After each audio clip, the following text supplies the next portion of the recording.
Alors, maintenant, les créances, cette fois-ci, irrécouvrables. Ce n'est pas tout à fait la même chose que les créances douteuses. Alors, c'est quoi le principe? Si pendant N, donc je reprends un autre contexte, si pendant N, un client que nous avions classé en client douteux l'année dernière est mis en liquidation et que cette liquidation est terminée fin N, on doit enregistrer cette fois-ci la créance devenue irrécouvrable et la perte qui s'ensuit. Est-ce que vous commencez à comprendre la différence avec ce qu'on a dit tout à l'heure? Là, c'est pas la même chose que ce qu'on vient de voir. Ce qu'on vient de voir, c'est quoi? On a mis l'année dernière, par exemple, au 31/12, un client en client douteux. On a donc fait l'année dernière une dépréciation sur ce qu'on pensait perdre. Vous savez, vous me suivez? Après, toujours dans la continuation de ce qu'on vient de voir tout à l'heure, on a dit, oui, mais attention, si pendant l'année, il nous paye quelque chose, à chaque fois qu'il nous paye, on fait 512 et 416, vous êtes d'accord? Et s'il nous paye tout ce qu'il nous doit, à la fin de l'année, de l'exercice suivant, on doit reprendre la dépréciation qui avait été constituée puisqu'elle n'a plus lieu d'être, puisqu'il nous a tout payé. Là, c'est différent maintenant dans ce deuxième cas. Nous avons mis le client douteux l'année dernière. Nous avions fait obligatoirement une dépréciation sur le montant hors taxe de ce que l'on pensait perdre. C'est toujours pareil. Mais cette fois-ci, dans l'exercice qui suit, par exemple, donc si c'est en N-1 en N, qu'est-ce qui se passe? Le client est déclaré, alors appelez ça comme vous voulez dans les énoncés, ça sera écrit liquidé, mis en liquidation, faillite, clôturé, etc. En clair, il ne vous paiera plus rien. D'accord? Eh bien, dans ce cas-là, la différence, c'est que vous devez enregistrer la créance qui est devenue irrécouvrable. Et dans ce cas-là, quelle est l'écriture que l'on passe? On va passer l'écriture 654 pertes sur créance irrécouvrable au débit, 44 571, ça y est, vous comprenez ce que je vous disais tout à l'heure, la TVA collectée au débit à 416 clients douteux pour le montant TTC. Ça va, vous me suivez? Autrement dit, vous faites deux choses ici, et heureusement que c'est comme ça entre nous. Regardez, c'est logique. Ça, c'est un client qui, en N, a été déclaré en faillite. Tout le monde me suit. Imaginons que ce client, on l'avait mis donc en client douteux l'année dernière. Ça y est toujours? D'accord. Je vous rappelle que quand on lui avait fait la facture l'année dernière, qu'est-ce qu'on avait fait? On fait simple. 411 clients à 707 et vente de TVA collectée. Autrement dit, sur l'année dernière, on a été imposé 707 sur des produits, d'accord? On a payé des impôts dessus, et ensuite, on a eu de la TVA collectée dessus l'année dernière, même si le client ne nous a pas payé, on est bien d'accord, pour des livraisons de biens corporels. Ça va, vous me suivez bien? D'accord. Regardez là, et c'est logique intellectuellement, c'est que si l'année d'après, le client ne nous paye rien de ce qu'il nous devait, ou en tout cas, pour tout ce qu'on risque de perdre, parce qu'il peut nous avoir payé une partie et le reste, on l'a perdu, mais sur ce qu'on perd, que ce soit la totalité de ce qu'il nous devait, ou une partie de ce qu'il nous devait, parce qu'il nous a quand même payé un petit morceau, regardez bien, je diminue sur l'exercice d'après, ou je diminue les produits dans le sens où j'enregistre une charge. Et je diminue la TVA collectée. Donc j'équilibre, si vous voulez. Le seul truc, c'est qu'au lieu d'équilibrer le même mois, ça se passe d'un exercice à l'autre, forcément. Ça va, vous me suivez? C'est bon? Donc, une petite remarque, enfin deux remarques ici. La première, dans certains ouvrages, vous pourriez constater que c'est le compte 6714, créance devenue irrécouvrable pendant l'exercice qui est débité, en lieu et place du compte 654.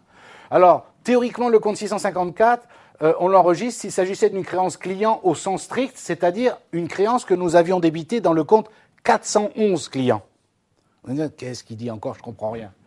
Et oui, si ce n'est pas le cas, autrement dit, si il s'agissait d'une créance, mais pas d'un client au sens strict, mais par exemple d'un autre compte de créance, par exemple 46 créances diverses. Vous savez, parce qu'au niveau du principe, c'est rien, ça, hein, je veux le savoir.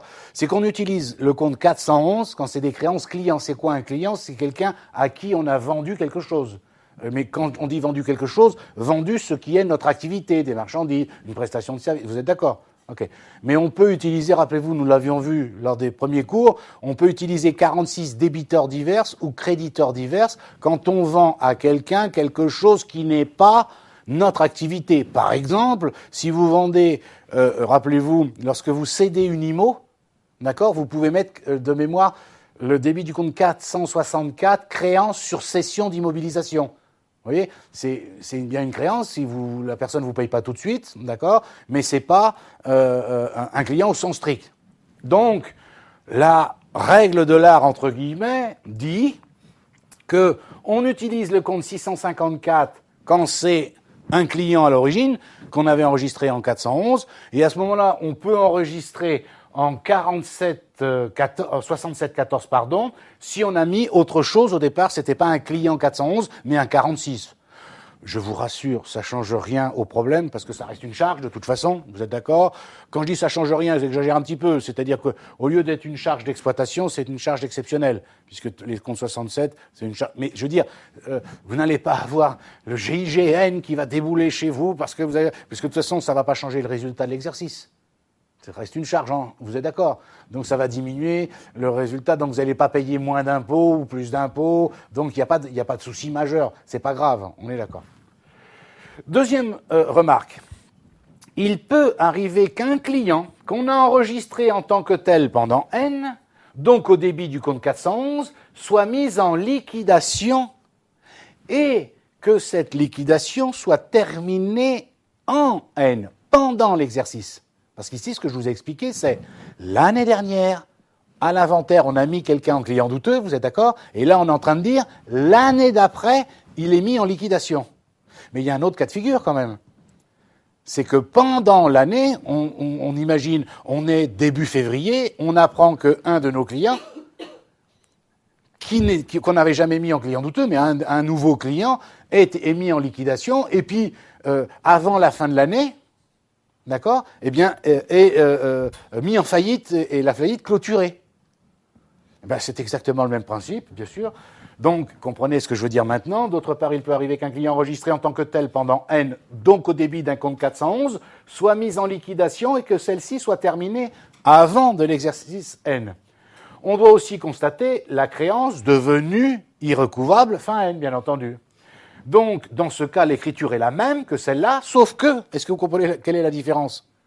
On va pas créditer 416, on créditera 411. Et pourquoi on ne va pas créditer 416? Ben parce qu'il n'a jamais été mis en 416. Ça va? Vous voyez la différence entre un client devenu un client 411 de l'année qui est devenu irrécouvrable pendant l'année par rapport à un client douteux de l'année dernière qui est devenu irrécouvrable cette année.